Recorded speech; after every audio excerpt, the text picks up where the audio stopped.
There's times where you talk to people and you can understand what they're going through, show compassion, empathy, but you really can't relate to them.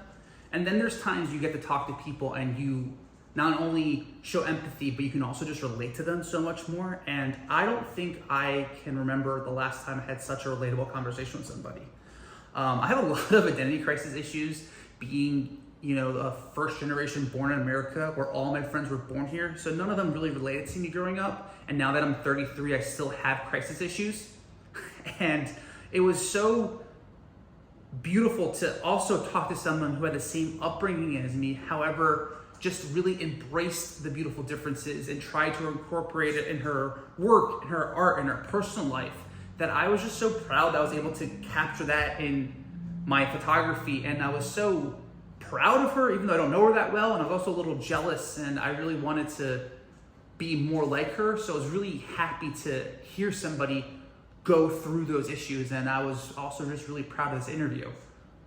Also, my dog just took a shit in the house, so check that interview, let me know, and see ya. Nora.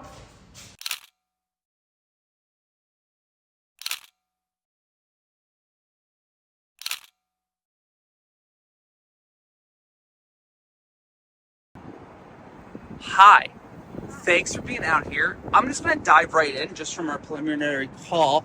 You mentioned that your family's also, from Bulgaria? Yes. Were you born here or were you born there? I was born in the States. States. So then my questions, I'm very similar to you because my family came from Albania. Was it hard for your transition? Because I felt like you had probably two different childhoods between your parents and your family. What was that like? Because like me, I still have a identity crisis about it. I very much do. There's a mic behind you. Yeah, no, so my mother's the one who's Bulgarian and my father is American, so... So your mom, you said your mom is and your dad is from here? Yeah, exactly. So that especially was strange because I grew up always speaking English in the household. Okay. And I feel a little bit disconnected in that kind of language way, a little bit of imposter syndrome, if you will. But then culturally, so much of it was ingrained in my childhood. The foods that we ate, the traditions we had at Christmas and New Year's, and it's something I'm actually trying to get closer with. That I had a Bulgarian lesson this morning. Oh, really? Actually, Okay. before I met up with you, so. I think any traditional culture has, I don't know, the way of living, the kind of mindset, hardworking. That's the things that I really value whenever I meet Eastern European people. There's just some kind of immediate identity and identification with them in a way, even though that I didn't grow up in the same culture. My mom taught me a lot of those principles and lessons. Back a little bit? Yeah. Mm-hmm. We really value education. It's incredibly important. Working hard, no one's owed anything, so there's going to be a lot of hard work. Can you say that twice? No one's owed anything. I think that's a larger thing too, where I feel like a lot of my friends who are had this American way of things had a hard time when they get older, and I'm just like, I don't know, man. Like, my dad just said, go do it and figure it out. Well, how old was your mom when she came here? 17. 17. Okay, was it hard for her? Did she talk to you about it? Yeah. Yeah. Her story really inspires me. Okay. Whenever I think about something that's giving me a lot of struggle or strife in life, I think about what my mom had to go through to be able to give me all of the opportunities that I have now, and Thank you, sir. And then I realized that I can do it, and it's in my blood, and I know that with the lessons that she taught me that I can overcome. She came by herself. By yourself. And she, this is kind of a joke that we have. It's called suffer well, which is, the idea of you just, take it and you bury it down as the very Eastern European. I'm not promoting or advertising that, but in many ways she felt like she couldn't tell her parents what a hard time she was having when she first came to the States because they put everything on the line for her. And it wasn't like all that she could do if she was sharing her struggles was make them feel bad. Sure. And my mom was she's so selfless in that kind of way. So she kept it all inside and just worked hard with sending money back, so that my uncle could get over here and basically put herself through college and then, met my dad.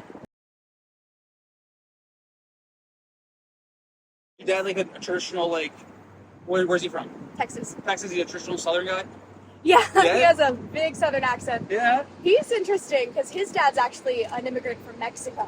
Okay. Yeah, but then his mother was from Texas, like old cowboy family. So we meet him and his What's brother. Christmas like? Christmas is, I do 2 Christmases. So we have kind of the Eastern European one where, you know, we have our bar mitzvah and we do all of our traditions, we spin the bread and everything. And then I have my dad's Christmas, which is going out to the family ranch and huge family, many cousins. Why do you feel like that pressure's on you? I think it's more of an existential thing about entering your 20s and Okay. feeling like what's your great purpose in the world and what are you leaving behind? You might just put your hands up and like a little bit. Hold on, look on. Okay. Do you Because, think about that a lot? do I do what a lot? You think about that a lot, your purpose? Very much. Yeah, okay.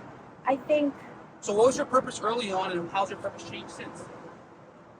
the reason I got into theater and why I think a lot of people get into theater is this desire to live as many lives as possible because you realize that, oh gosh, there's this beautiful Sylvia Plath quote, I'm going to butcher, but where she basically talks about how no matter what you do, you'll never be able to live all the lives that you want to live and be all the people that you want. Yeah. And so many people have this desire to live all these tones and variations of humanity. Mm-hmm. And so that's why I got into theater. And so my purpose before was always, you know, chasing these beautiful stories that inspired me, dream roles, if you will. Okay. And then I while I still want to do that, I started to think more of what I am leaving and why that's kind of like changing now. Because Okay. being in New York, I'm so inspired by people creating Mm-hmm. and producing their own work because the second you graduate, you realize that you can't just wait around for people to give you work all the time and you have to find other ways to fulfill yourself, and a lot of that is drawing upon your own experience and adding something new, you know, collaborating with people that you can relate to. I want to go circle back on the Balkan thing because, like, I resonate with a lot too because my family's from the Balkans part too. What if someone asked, "What's it mean to be from the Balkan area?" What would you describe that as? You seem like you're really like drawn to it. You're doing your homework, your research. So, like, how would you describe that region? Because the history is very dark and rich, and no one really talks about it. You know, that war that really just like shook up that whole area, that region. So, Gosh, it kind of, I don't mean to oversimplify it, but it kind of circles back to that suffer well mentality, that resistance. I mean, you look back at any old culture and you realize the resilience of humanity. And I think the Balkan people are extremely resilient. Territories have gone back and forth a million times. People have been overruled by others, Bulgaria especially. And so I think that there's a deep pride in trying to maintain that cultural identity, even though there have been so many other forces putting, you know, who have been governing on top of them, you know? yeah. So being able to hold that culture closely and pass down these traditions, I think it speaks very much to what it means to be Balkan.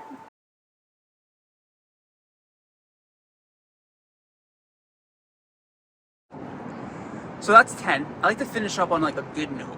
You have a lot of positivity, a lot of energy. It's very like contagious, at least in my view. Is that something you work on? Is that something you learn from your parents? Like, how do you share that with the world? Gosh, so No pressure. I know that's hard. I think that I only get one chance at life, and I'd much rather fill the frequency at which I function with positivity, because it's all about negative things are going to happen regardless, right? And so it's all about like changing what becomes background noise and then what's at the forefront of your mind. So I always try to listen to either if it's podcasts or just people that inspire me, because you are the sum of the 5 people you spend the most time with. Okay.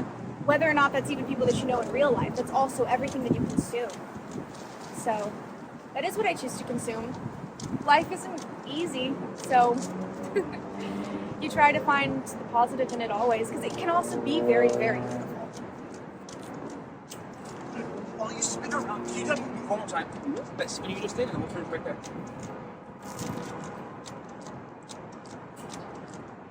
All right. That's stunning. Thank you. That was really beautiful and poetic. Thank you. Here you go.